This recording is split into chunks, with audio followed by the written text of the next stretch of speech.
제7장. 기럇 여아림 사람들이 와서 여호와의 궤를 옮겨 산에 사는 아비나답의 집에 들여놓고 그의 아들 엘리야사를 거룩하게 구별하여 여호와의 궤를 지키게 하였더니, 궤가 기럇 여아림에 들어간 날부터 20년 동안 오래 있은지라 이스라엘 온 족속이 여호와를 사모하니라. 사무엘이 이스라엘 온 족속에게 말하여 이르되, 만일 너희가 전심으로 여호와께 돌아오려거든 이방 신들과 아스타롯을 너희 중에서 제거하고 너희 마음을 여호와께로 향하여 그만을 섬기라. 그리하면 너희를 블레셋 사람의 손에서 건져내시리라. 이에 이스라엘 자손이 바알들과 아스타롯을 제거하고 여호와만 섬기니라. 사무엘이 이르되, 온 이스라엘은 미스바로 모이라. 내가 너희를 위하여 여호와께 기도하리라.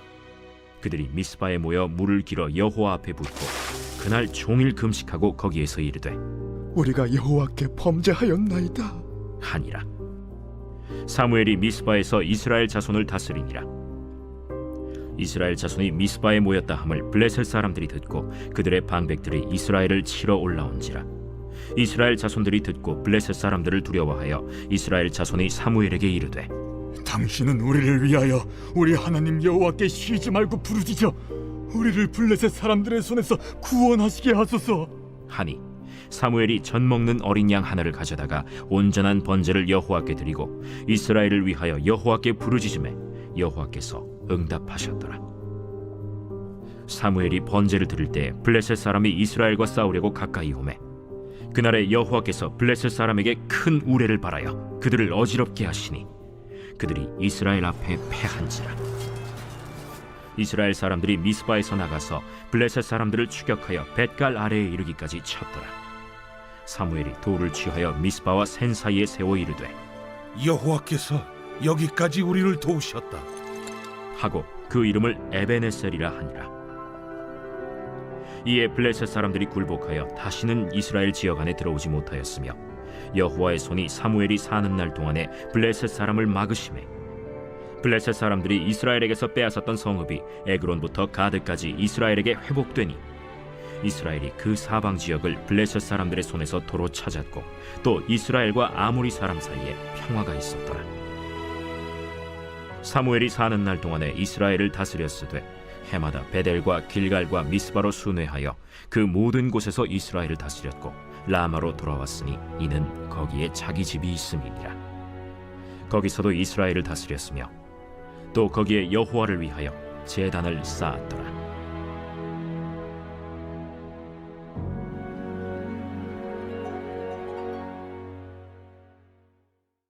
여러분, 근무해야 되는데 멈춰야 하는데 하면서 계속하게 되는 게 있어요. 그죠? 보통 좋지 않은 습관들이 그렇습니다. 에딕션이라고 얘기하죠. 그죠? 습관이 계속되면 에딕돼요. 네. 그죠? 21세기는 소위 중독의 시대라고 불리기도 하는데요. 우리가 겪고 있는 중독의 종류가 굉장히 많기 때문입니다.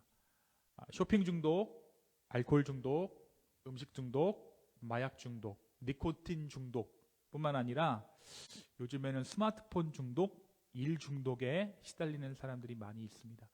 여러분, 앞에 서 있는 저는 어떤 중독에 시달리고 있을까요? 네, 저는 저는 약간 카페인 중독도 있고, 사랑 중독? 네, 농담입니다.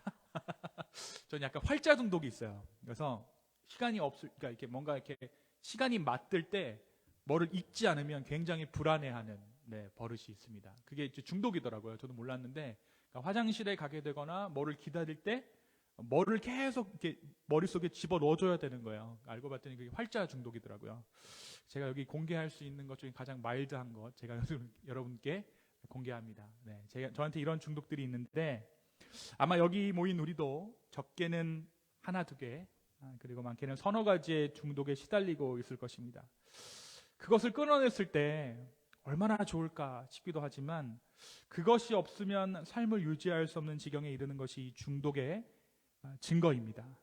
여기 모인 대부분의 사람들이 가지고 있는 카페인 중독, 커피 중독 예를 들면 처음엔 우리가 커피를 즐기는 것으로 시작했다가 어느 날 커피를 마시지 않았더니 두통이 찾아오는 것을 느끼죠. 그래서 뭐 때문에 머리가 아프지라고 생각해 보니까 오늘 아침에 늘 마시던 커피를 안 마신 거예요.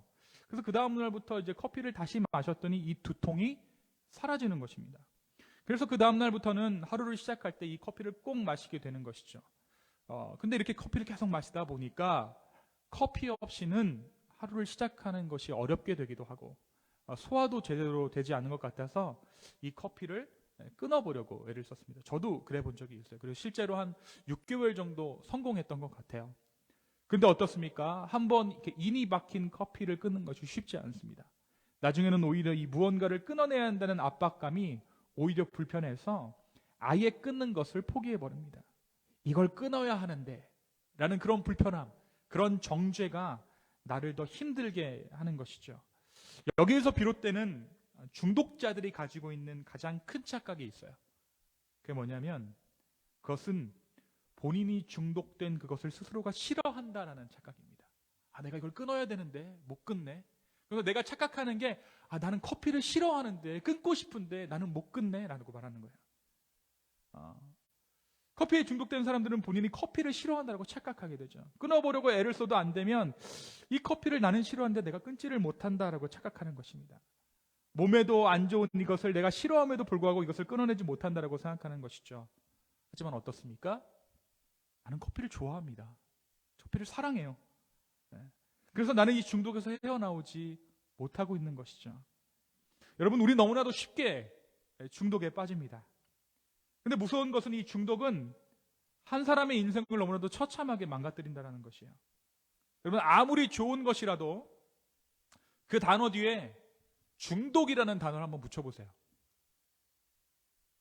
가장 좋은 것 뒤에 에딕션이라는 단어를 붙여보세요.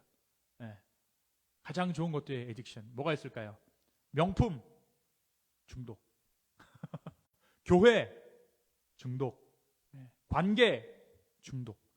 이 중독이라는 단어는 정말 신기해요.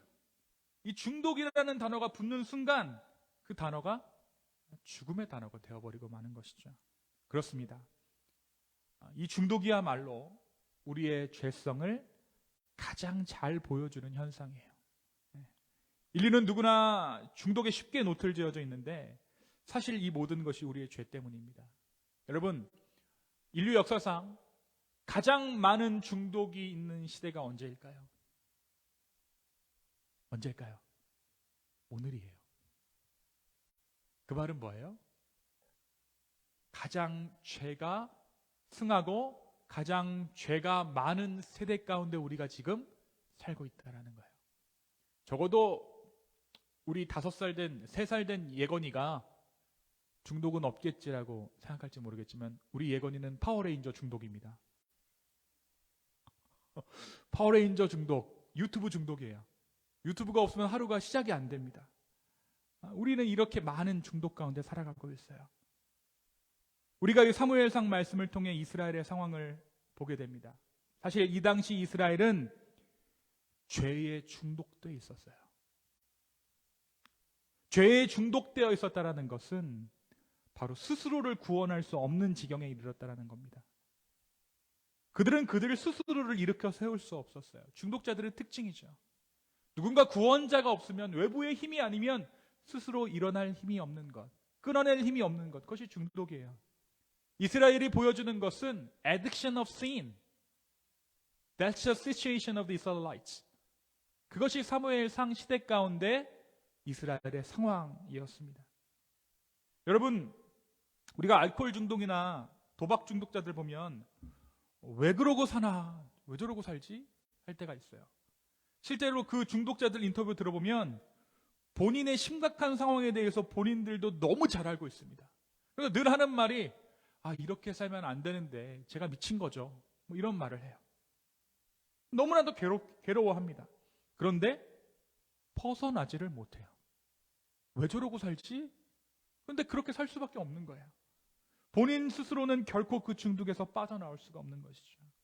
이스라엘은 블레셋에게 뼈아픈 패배를 당한 후에 하나님의 언약궤를 빼앗깁니다. 이것은 하나님이 함께 하시지 않아서 그들이 패배한 것이 아님을 우리가 알고 있어요.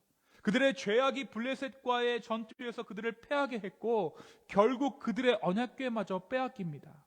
그런데 우리가 말씀에서 확인한 것이 무엇입니까? 이스라엘은 패배했지만 하나님께서는 승리하셨죠. 그리고 그 하나님의 언약궤는 이스라엘 땅으로 다시 돌아오게 됩니다. 여러분, 이 언약궤가 돌아왔지만 이 언약궤를 어떻게 다루어야 하는지 몰랐던 벳세메스 사람들의 죽음을 우리가 지난주에 함께 나누었어요. 이 언약궤를 구경거리 삼았던 그들이 하나님의 심판을 받은 것이죠. 결국 이 벳세메스의 사람들은 기릿 여아림이라는 사람들의 그곳에 살고 있는 사람들에게 도움을 청합니다. 우리 지금 여기 있다가는, 이 언약궤가 여기 있다가는 다 죽게 생겼다. 저 산 위에 있는 마을 기릿 여아림 사람들에게 이 언약궤를 좀 가지고 가라고 요청한 것입니다. 이 기릿 여아림은 인적이 드문 산속에 있는 도시였는데 결국 이 사람들이 벳세메스 사람들의 요청에 의해서 이 법궤를 모셔오도록 결정합니다. 그리고 산속에 사는 아비나답이라는 사람의 집에 이 법궤를 옮겨둡니다. 여러분, 이 아비나답은 레위인이었어요. 레위인. 사실 이 법궤를 담당하는 것은 제사장의 직무였지만 지금 제사장이 있습니까? 이스라엘에? 없죠. 원래 제사장 누구였죠? 네, 엘리였어요. 엘리 제사장과 그 아들들이 다 죽어버렸기 때문에 제사장이 없었던 것입니다. 그래서 아비나답 집안의 엘리아셀이라는 그 아들을 제사장 삼아서 이 법궤를 관리하도록 합니다. 근데 이 엘리아살이 사명감을 가지고 이 하나님의 법궤를 지켜내요. 여러분, 이게 쉬운 일이었을까요? 성막도 아니고 성전도 아니고 가정집에 우리 집 게러지에 법궤가 들어왔어요. 그럼 그 게러지 쓸 수 있어요? 없어요? 못 쓰는 거예요. 완전히 단절된 공간입니다. 들여다보면 어떻게 되죠? 죽는 거예요. 그러나 이 엘레아살이 그 불편함을 감수하고 마치 제사장처럼 자신의 몸을 거룩하게 구별해서 이 법궤를 지켜내기 시작해요. 우리 새벽마다 민수기 말씀 묵상하고 있는데요.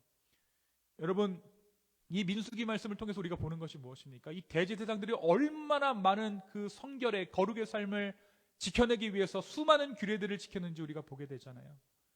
이 엘리에셀이 그렇게 했다는 거예요. 장차 법궤가, 지금 우리 집 마당에 있는 이 법궤가 그 영광스러운 모습을 다시 드러낼 때까지 충실하게 이 엘리아살이 이 법궤를 지켜냅니다. 그렇게 몇 년이 흘렀다고 오늘 말씀이 기록합니까? 그렇게 20년이 흘렀어요. 20년. 그러자 어떠한 일이 이스라엘 가운데 일어났다라고 오늘 말씀이 증언하고 있습니까? 20년 뒤에 2절 한번 다 같이 읽어볼까요? 2절입니다. 시작. 괴가 기럇 여아림에 들어간 날부터 20년 동안 오래 있은지라 이스라엘 온 족속이 여호와를 사모하니라. 우리 요즘 유튜브 밈 중에 그거 있죠. A few moments later, 10 years later, what happened? 어떤 일이 일어났어요? 그들의 마음 가운데 하나님을 사모하는 마음들이 생겼다. 이 기릿 여아림의 아비나답의 집에 있던 이 20년의 그 세월 동안, 하나님의 궤가 머무는 이 20년의 기간 동안 사람들의 마음에 변화가 생겼다는 것이죠. 사람들이 하나님을 찾기 시작한 거예요. 사모하기 시작한 거예요.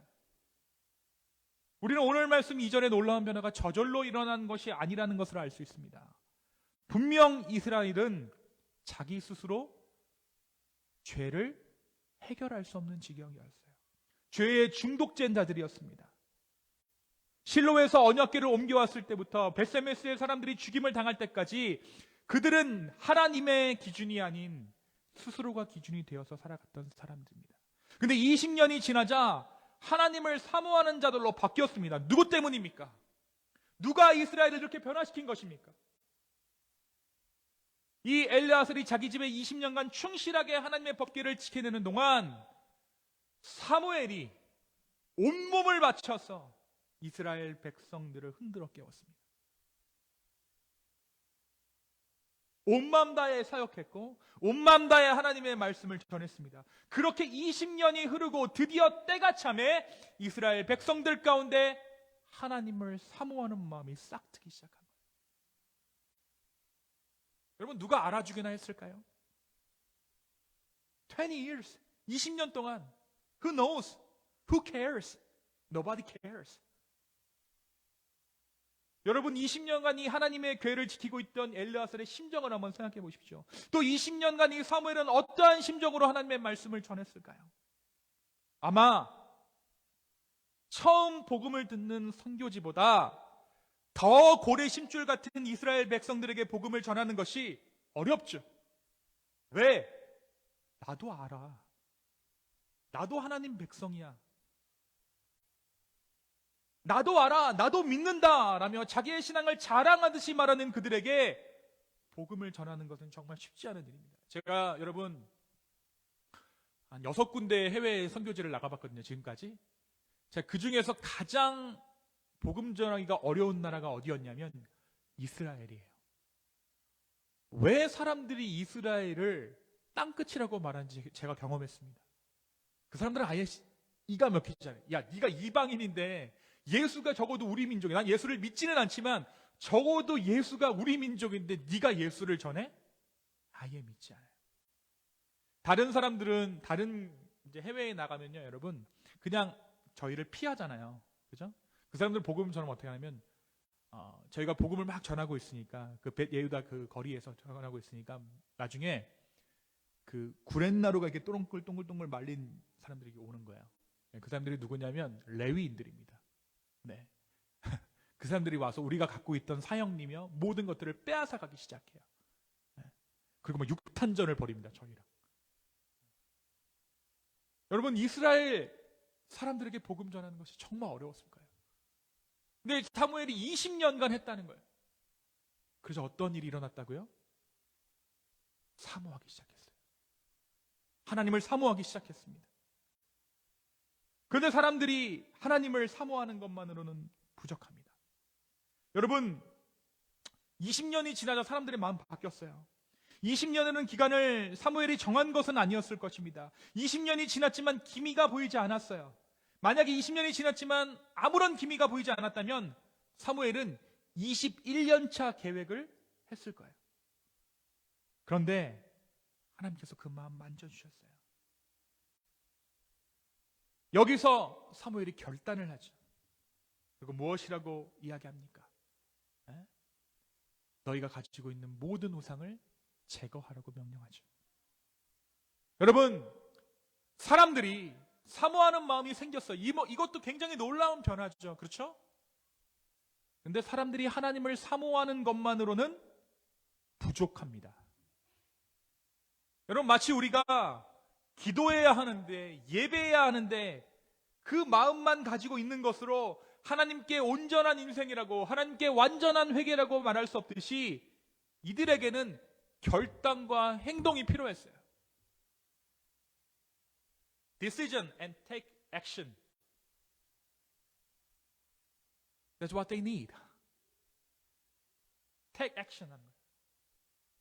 이에 사무엘이 나서죠. 사모하는 그들에게 너희가 사모하는 그 마음의 진실됨을 보이라는 거예요. 너가 나에게 마음이 있다는 것을 보이라는 것이죠. 그것이 무엇이었습니까? 먼저 육체적으로 순종할 부분이 있었습니다. 그것은 그들이 섬기던 우상들을 제거하는 거였어요. 그런데 그 중에서 어떤 신을 제거하라고 얘기합니까? 오늘 3절에 보니까 이방 신들과 어떤 신이에요? 아스타롯. 여러분, 아스타롯 아세요? 이 신 어떤 신인지 아세요? 여러분 중에 입고 계신 분들도 계실 거예요. 이 아스타롯. 네, 비너스입니다. 네, 이 신은 비너스 신이에요. 네. 아프로디테. 네. 사랑의 여신이죠. 이 아스타롯을 섬기는 사람들은 사람의 성적 욕구는 아름다운 것이고 사람이 추구하고 숭배할 수 있는 값진 것이라고 생각했습니다. 그래서 여러분, 아스타롯 신전에는 여자 제사장들이 수천 명이라고 있었다고 해요. 성적 욕구를 채워주고 해소해주는 신이 아스타롯이기 때문에 남자들은 돈이나 재물을 바치고 여자 사제들과 성적인 관계를 맺었습니다. 이스라엘에는 이런 것도 있다는 거예요. 종교라는 이름의 공창이 있었다는 것이죠. 사무엘은 가장 먼저 이스라엘 온 지역에 암처럼 퍼져 있는 아스타롯 신전을 부수라 명령합니다.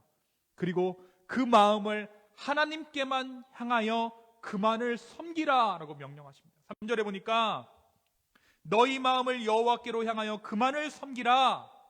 그리하면 여러분, 근데 사람들은 어떻게 하죠? 어떻게 하죠? 그 뒤에 놀라운 일이 이스라엘 가운데 일어나요. 진짜 부순 거예요. 그 아스타롯을 부십니다. 그리고 하나님만 섬기기 시작해요. 여러분, 진정한 회개란, 신앙이란 누릴 것 다 누리면서 쾌락은 쾌락대로 추구하면서 하는 것이 아니라는 거예요. 이스라엘 백성들이 그 마음을 하나님께만 향하여 하나님만 섬기는 증거로 가장 먼저 해야 할 것이 다름 아닌 그들 안에 있는 우상 제거였다는 것이죠. 자, 그러자 다시 사무엘이 외칩니다. 그는 온 이스라엘이 어디로 모이라고요? 미스바로 모이게 합니다. 여러분, 여기 술집 아닙니다. 네, 미스바라는 지역 이름이에요. 여러분, 역사의 물줄기가 바뀌는 것이 보이세요? 영적인 흐름이 바뀌는 것이 보이십니까? 이전까지 이스라엘은 죄를 지으며 살았습니다. 그런 그들에게 사무엘이 죄를 짓지 말고 회개하라고 명령합니다. 그리고 그들이 회개하자 미스바로 모여 기도하자라고 외쳐요. 여러분, 이 미스바로 모여 기도하자가 굉장히 중요합니다. 왜? 여태까지 이스라엘의 방향은 죄를 짓지 않는 것이었어요. 근데 여러분, 죄를 짓지 않는 것은 제로셋 된 거예요. 제로셋. 거기서 플러스로 나가야 되는 것이죠. 그 플러스 되는 첫 번째 행동이 무엇입니까? 미스바에 모여 기도하는 것이 플러스 된 첫 번째 일이었다는 것이죠. 죄도 그렇습니다. 우리가 죄를 더 이상 짓지 않는 것이 우리 신앙의 목적이 아니에요. 중독자들의 치유가 더 이상 중독된 그 무엇을 하지 않는 것에 목적이 있는 것이 아니라 새로운 삶을 살아가는 것에 있듯이 하나님은 우리를 단지 죄를 짓지 않는 수준에 머물러 있기를 원하시지 않으세요. 그건 제로셋이죠. 그 다음에 플러스로 옮겨야 된다는 것이죠. 이 미스바 성회를 시작으로 이스라엘은 이제 플러스의 역사를 써내려 가기 시작해요. 이전까지 마이너스는요, 이스라엘이 무엇을 하면 뭐예요? 다 죄인 거예요. 전쟁을 나가도 죄고, 언약궤를 모셔와도 죄고, 마이너스니까. 플러스가 되면 뭡니까? 이제 이스라엘이 무엇을 하던 선인 거예요. 예수 믿는 것이 마찬가지예요. 이제 예수 안에 있는 우리의 모든 행위와 삶은 플러스예요. 플러스. 선입니다. 사랑하는 성도 여러분, 오늘 이 말씀 우리에게 무엇을 말해주고 있을까요? 오늘 우리가 이 이스라엘의 회복을 보면서 20년 동안 기릿 여아림에 하나님의 궤를 두고 차마 실로로 다시 언약궤를 모시고 오지 못했던 이스라엘과는 달리 성실하게 회복을 준비하고 계셨던 하나님의 손길을 보게 됩니다. 이스라엘은 그들의 죄를 끊어낼 수 없었습니다. 그들은 죄에 중독되어져 있었어요. 이스라엘이 스스로 회복될 가능성이 없는 족속이었다는 사실에 대해 다름 아닌 20년간 제자리를 찾지 못하는 언약궤가 그 증거입니다. 여러분, 언약궤를 모셔놓고 실로로 다시 가져갈 수가 없는 거예요. 이들 스스로. 완전 무너져 버렸기 때문에. 그런데 하나님은 이미 수십 년 전에 그곳에 아비나답이라는 사람을 예비해 두시고 사무엘을 예비해 두셔서 이스라엘을 마침내 회복의 문턱까지 인도하십니다. 하나님의 일하심이죠. 그런데 마지막 위기가 찾아와요. 이 미스바 성회가 지속되는 동안 누가 쳐들어왔어요? 블레셋이 쳐들어온 거죠. 자, 왜 왔을까요? 기도하러 모인 이 사람들이, 블레셋 사람들은 군사 행동을 한다라고 생각했던 거예요. 그래서 아예 싹을 잘라야겠다는 생각에 블레셋이 군대를 일으켜서 이들을 공격하러 왔습니다. 이스라엘은 불안했어요. 두려워 떨었습니다. 그래서 사무엘에게 가서 이 일을 위해 기도하라고 청하죠. 결국 사무엘이 수장 한 마리를 잡아 제사를 드리고 하나님 앞에 기도하자 큰 우레를 발하셔서 그들이 자중질환으로 흩어져 버려요. 초토화시킨 것이죠.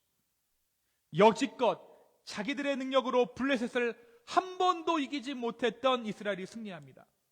자, 3절에서 사무엘이 이 이스라엘 백성들에게 약속했던 그 말씀이 그대로 이루어진 거예요.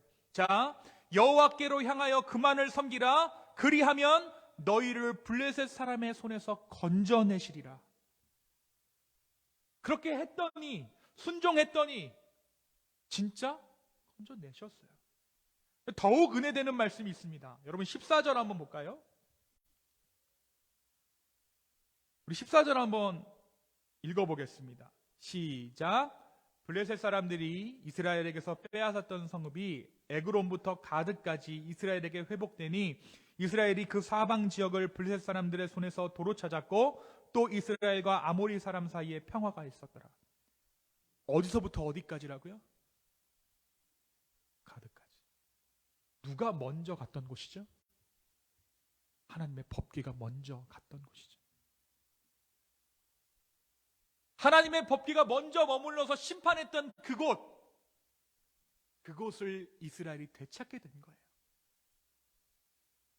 먼저 하나님의 법궤가 승리했던 땅입니다. 그리고 20여 년간의 시간이 지난 후 그 땅이 이스라엘의 소유로 돌아오게 된 것이에요. 이스라엘의 회복의 시작과 완성이 온전히 하나님의 은혜였다라는 사실이 드러나는 순간입니다. 이미 다 준비하고 계셨던 거예요. 사랑하는 성도 여러분, 우리는 죄악 가운데 어떻게 우리의 삶의 방향을 돌릴 수 있습니까? 그냥 죄도 아닌 죄에 중독된 우리가, 죄를 사랑하는 우리가 어찌해야 합니까? 정답은요, 방법이 없어요. 우리는 우리 스스로의 죄를 사할 수 없어요. 우리는 구원자가 필요합니다. 우리는 은혜가 필요합니다. 바로 이 마음에서 우리의 회복은 시작돼요. 여러분, 나는 구제불능입니다라고 생각하시는 분 오른손으로 가슴 한번 손 얹어주세요. 네, 저만 보겠습니다. 네. 국기에 대한 경례라도 한번 해야 될까 봐요. 네. 우리는 힘이 없지만 주님께서 이미 회복을 위한 준비를 해두시고 계시기 때문에요. 그리고 이미 십자가에서 그 죄에 대한 문제를 해결해 주셨습니다. 그러나 오늘 말씀 우리에게 뭐라고 말하냐면 20년 뒤에 왜 그 땅을 이스라엘에게 다시 주셨겠어요? 이 승리를 공유하기 원하시는 거예요. 하나님. 그 십자가의 승리를 내가 너와 함께 맛보고 싶다라는 것이죠. 내가 죄에 대해서 다 승리했는데 내가 너에게 그 승리를 선물해 주고 싶어. 그것은 나만의 승리가 아니야. 그것은 우리의 승리야. 라고 하나님께서 오늘 우리에게 말씀해 주고 계신 거예요. 하나님은 하나님의 회복의 발자취를 따라오라고 말합니다. 사랑하는 성도 여러분, 결코 우리가 이 여정 가운데, 하나님의 승리의 발자취를 따라가는 여정 가운데 이 기쁨의 교회를 만난 것은 우연이 아닙니다. 또 이 교회 공동체를 만난 것이 결코 나의 선택이 아닙니다. 하나님의 회복의 프로세스 가운데 오늘 이 공동체를 만나게 하신 거예요. 아비나답의 집안을 기릿 여아림에 예비하시고 사무엘로 하여금 이스라엘 공동체에게 하나님을 다시금 사모하게 했던 하나님은 오늘날 저와 여러분의 인생에도 일하시고 계세요. 그런데 중요한 것이 있습니다. 사모하는 것으로, 마음에 소원하는 것으로는 부족하다는 것이죠. 사무엘이 온 이스라엘 회중 가운데 우상을 제거하라고 명령했을 때 그들이 순종했던 것처럼 사무엘이 미스바에 모이라 명령했을 때 온 회중이 순종하여 그리로 모였던 것처럼 우리의 결단과 우리의 행동이 필요한 것이죠. 그 결단과 행동 가운데 우리는 하나님과 그 승리를 공유할 수 있습니다. 여러분, 행위로 구원받는다는 얘기가 아닙니다. 믿음에는 행위가 뒤따른다는 말씀을 드리는 거예요. 여러분, 믿음을 잘 생각해 보세요. 믿음도 행위입니다. 하나님이 그 아들 예수 그리스도를 믿음으로 우리에게 주셨습니다. 하나님은 믿음에 따른 행위로 구원하셨는데 왜 우리는 믿음으로 구원받는다라고 입으로 백날 첫날 읊어만 될까요? 그것이 우리의 교만이에요. 여러분, 믿음으로 구원받는다라는 말은요, 어떤 사람들이 할 수 있는 줄 아세요? 행위로 이것저것 다 해본 사람들이 다 해놓고 나서 믿음으로 구원받는 거군요. 내 행위는 아무런 의미가 없습니다. 최선을 다해본 사람만이 할 수 있는 거예요. 여러분, 어떤 사람이 그런 말 하더라고요. 세계적으로 역작들을 많이 만들어낸 영화 감독이 있어요. 그 영화 감독이 어떤 얘기를 하냐면 정말 죽을 힘을 다해서 최선을 다했습니다. 그런데 보이지 않는 섭리가 있더군요. 최선을 다해본 사람들, 하나님을 믿으려고, 하나님을 사모하려고, 정말 믿음대로 살아보려고 힘쓰고 애쓰고 몸부림치는 사람들만이 할 수 있는 말이 믿음으로 구원받는다라는 말이에요. 근데 우리는 너무 머리만 커져서 믿음으로 구원받는데 행위가 다 무슨 소용이람 이러고 있는 거죠. 만약 이스라엘 사람들이 하나님은 사랑의 하나님이시니까 나를 용서하시겠지, 또 나의 의지는 연약하니 하나님께서 나의 모든 회복의 프로세스를 하나님께서 진행하시겠지 라고 생각한다면 우리의 인생의 역전의 순간은 아마도 우리가 천국에 이르는 그 순간뿐일 것입니다. 죽기 직전에 하나님께서 하셨구나 라고 죽는 거예요. 사랑하는 성도 여러분, 이미 우리 주님께서 승리하셨습니다. 이미 주님께서 에그론과 가드를 점령하셨던 것처럼 주님은 우리의 죄의 문제에 대해서 십자가에서 이미 승리하셨습니다. 주님은 그 승리를 우리와 함께 나누기를 원하십니다. 공유하기를 원하십니다. 그 승리가 나의 승리 되기를 원하십니다. 그것이 주님께서 이 땅에 오신 이유이며 오늘 우리가 예배하는 이유입니다. 오늘 이 예배의 자리에 손 내미시는 주님의 부르심에 응답하는 우리가 되었으면 좋겠습니다. 하나님의 궤를 꿰앗기고 그 궤가 실로에 돌아오지 못하던 그때의 사람들은 이제 하나님이 자기들을 포기했을 거라고 생각했을 거예요. 그런데 하나님은요, 단 한순간도 포기한 적이 없어요. 하나님은 성실하게 하나님의 일을 하고 계셨습니다. 하나님께서 이스라엘을 향한 그 사랑을, 그 승리의 계획을 따라 한 번도 포기하신 적 없는 것처럼 오늘 내 삶을 하나님은 한 번도 포기한 적이 없어요. 여러분, 이 사실을 믿음으로 받아 아멘할 수 있는 저와 여러분 되었으면 좋겠습니다. 그래서 여러분 가운데 비록 작은 다짐이지만, 연약한 다짐이지만 계속해서 다짐하는 게 중요해요. 작심 3일, 좋은 말입니다. 3일 가면 정말 많이 가는 거예요. 3일씩 작심하는 것을 3일 정도에 한 번씩 반복하면 되잖아요. 1년이면 32번, 332번 맞죠? 네. 맞나요? 네, 어쨌든 1년이면 작심 3일씩이면 얼마요? 120번. 네. 123번씩. 수학 못하는 게 여기서 드러나네요. 여러분, 결단하십시오. 하나님 그 자리를 여러분들을 위해 비워두셨습니다. 오늘 이 말씀을 믿음으로 아멘할 수 있는 저와 여러분 되기를 예수님의 이름으로 축원합니다. 시간 함께 기도하겠습니다.